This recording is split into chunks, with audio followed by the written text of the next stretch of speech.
नाम का गांव था। गांव से कुछ ही दूरी पर एक भूतिया रेलवे स्टेशन था।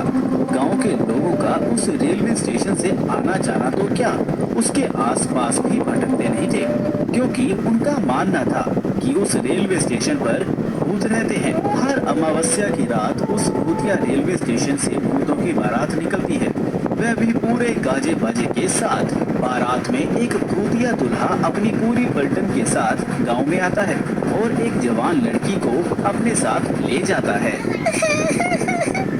आज फिर वही मनोज अमावस्या की काली रात आ गई। घर में एक जवान बेटी है, कैसे मैं उसकी रक्षा करूं? घबराने की कोई जरूरत नहीं है। मैंने घर के सभी खिड़की दरवाजे बंद कर दिए हैं। कोई भी दरवाजा खटखटाएगा तो खोलना मत। आज हम में से कोई भी पूरा रात नहीं सोएगा। तभी महेश की बेटी आरती बोलती है, पिताजी, मुझे कुछ होगा तो नहीं ना? मैं उन भूतिया बारातियों के साथ नहीं जाना। मेरी बच्ची, तेरे माता पिता के होते हुए तुझे किसी से डरने की जरूरत नहीं है।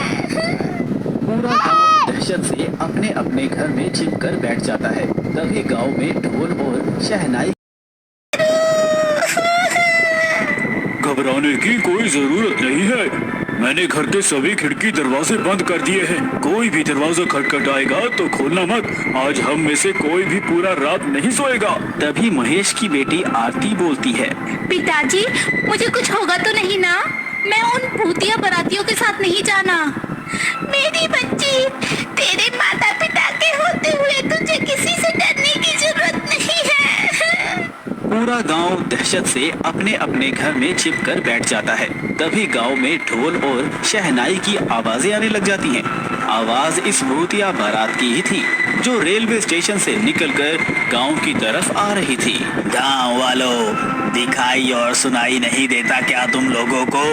देखो, बारात आई है, हमारा स्वागत नहीं करोगे? मेरी दुल्हन कहाँ है? कहीं दिखाई नहीं दे रही मुझे।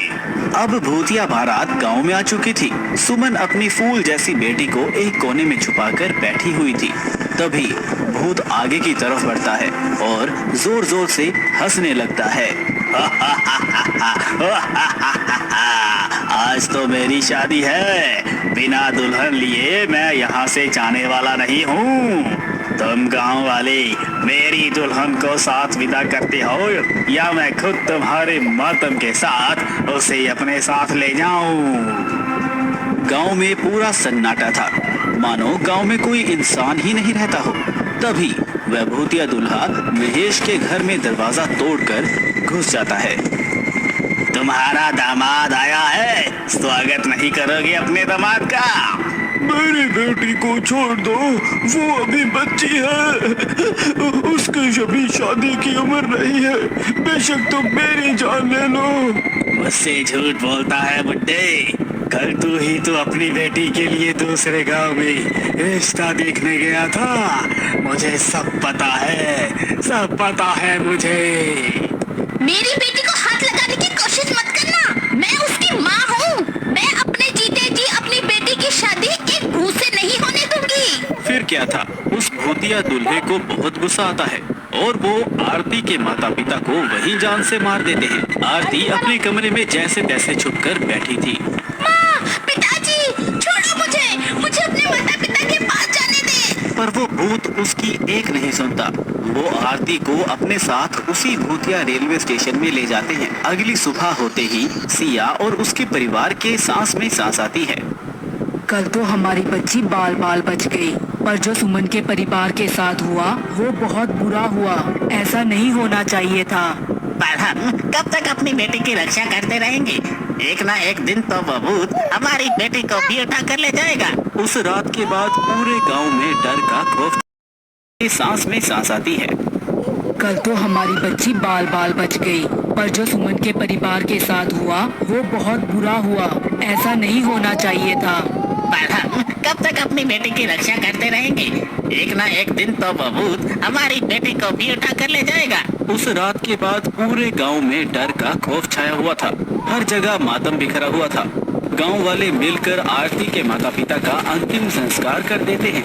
लेकिन पूरे गांव वालों की जुबान पर बस भूतिया बारात की ही बातें थी।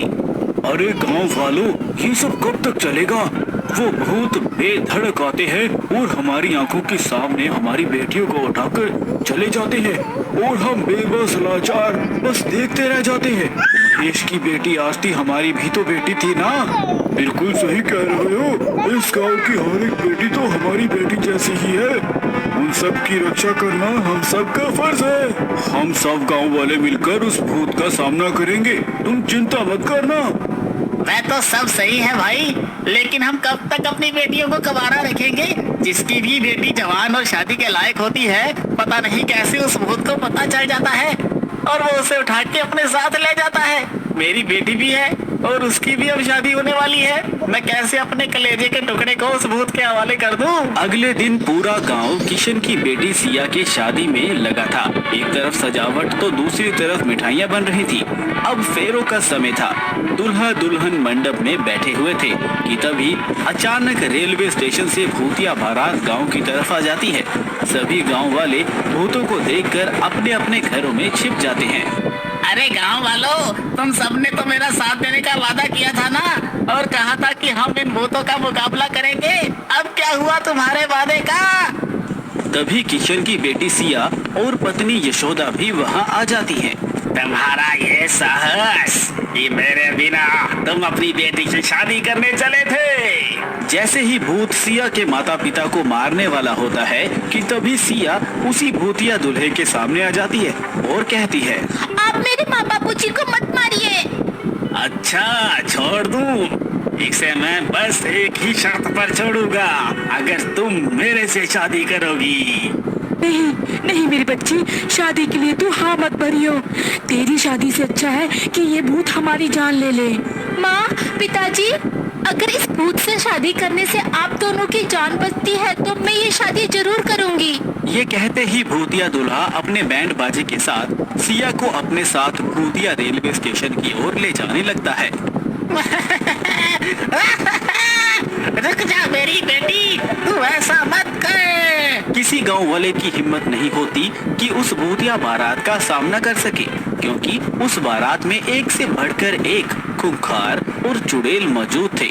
वहीं अशोक नाम का व्यक्ति अभी हाल ही में गांव में आया था और ये सब देखकर वो कहता है, ये ठीक नहीं किया हम सब ने। मेरी भी एक बहन है और उसकी भी उम्र शादी के लायक हो गई है। क्या उस सिया की जगह मेरी बहन होती तब भी ऐसा ही करते हम लोग। गाँव की बेटियों को हम यूं ही उन भूतिया बारातियों के हवाले करते आ रहे हैं। कल को मेरी नीलम का नंबर ना हो। भैया भाभी, मुझे बहुत डर लग रहा है। आए दिन इन भूतों का खौफ बढ़ता ही जा रहा है। दुल्हन का वो सुहाग का जोड़ा उनके मौत के जोड़े में तब्दील होता जा रहा है। बहन, तू चिंता मत कर, मैं इसका समाधान जरूर निकालूंगा और तेरे साथ साथ इन गांव वालों को भी इन भूतिया बारातियों से मुक्त कराऊंगा। इसके बाद अशोक जंगल में एक तपस्वी तांत्रिक के पास जाते हैं और उनके पास पहुंचकर अपने गांव का हाल बताता है। बेटा, मैं देख पा रहा हूँ कि तुम्हारे गांव पर एक श्रापित भूतिया बारात का साया है और उस भूतिया बारात से छुटकारा पाने के लिए मेरे कहे अनुसार नियमों का पालन करना होगा। जी तांत्रिक बाबा। इसके बाद वो तांत्रिक अशोक को समाधान और नियम बताते हुए एक गंगा जल की बोतल देते हैं और कहते हैं, जा बच्चा, तेरे और तेरे गांव वालों का कल्याण हो। जिसके बाद अशोक गंगा जल लेकर गांव आ जाता है और सभी गांव से कहता है, सुनिए गांव वालों, इस भूतिया बारात से छुटकारा पाने का एक उपाय मुझे मिल चुका है। पालन करना होगा। जी तांत्रिक बाबा। इसके बाद वो तांत्रिक अशोक को समाधान और नियम बताते हुए एक गंगा जल की बोतल देते हैं और कहते हैं, जा बच्चा, तेरे और तेरे गांव वालों का कल्याण हो। जिसके बाद अशोक गंगा जल लेकर गांव आ जाता है और सभी गांव से कहता है, सुनिए गांव वालों, इस भूतिया बारात से छुटकारा पाने का एक उपाय मुझे मिल चुका है, लेकिन इस काम को पूरा करने के लिए मुझे आप सबका साथ चाहिए होगा। हम सब तुम्हारा साथ देंगे। बताओ क्या करना है। बस आप सब एक काम कीजिए कि आज की रात शादी का प्रबंध कीजिए, बाकी सब मैं संभाल लूंगा। अशोक के ऐसा कहते ही पूरा गांव शादी की तैयारी में लग गया और ऐसे ही अब रात हो चली थी और शादी की बात उन भूतिया बारात को भी पता चल गई थी, जिसके बाद वो भूतिया बारात बैंड बाजे के साथ गांव में आ खड़ी हुई। कहाँ है मेरी दुल्हन? बताओ कहाँ है मेरी दुल्हन? भूतिया दुल्हा मंडप में एक दुल्हन को देखता है और उसे अपने साथ भूतिया रेलवे स्टेशन के अंदर एक पुरानी सी ट्रेन के डिब्बे में लेकर चला जाता है, जहां पर बहुत सारे कंकाल ही कंकाल पड़े हुए थे। तभी वह दुल्हन घूंघट उठाते हुए कहता है, ये रही तुम्हारी दुल्हन, कर लो अब शादी। धोखा हुआ है मेरे साथ, धोखा, मैं तुम्हें नहीं छोड़ूंगा। भूत के ऐसा कहते ही अशोक अपने हाथों में छुपाए हुए गंगा जल को उस ट्रेन में पड़े कंकाल के ऊपर छिड़क देता है और बाहर निकल जाता है, जिसके बाद उस पूरी ट्रेन में आग लग जाती है और वो भूतिया बारात उस आग में भस्म हो जाती है। अशोक के इस काम से अब गांव में बेटियों की शादी अच्छे से होने लगती है और सब कुछ ठीक हो जाता है।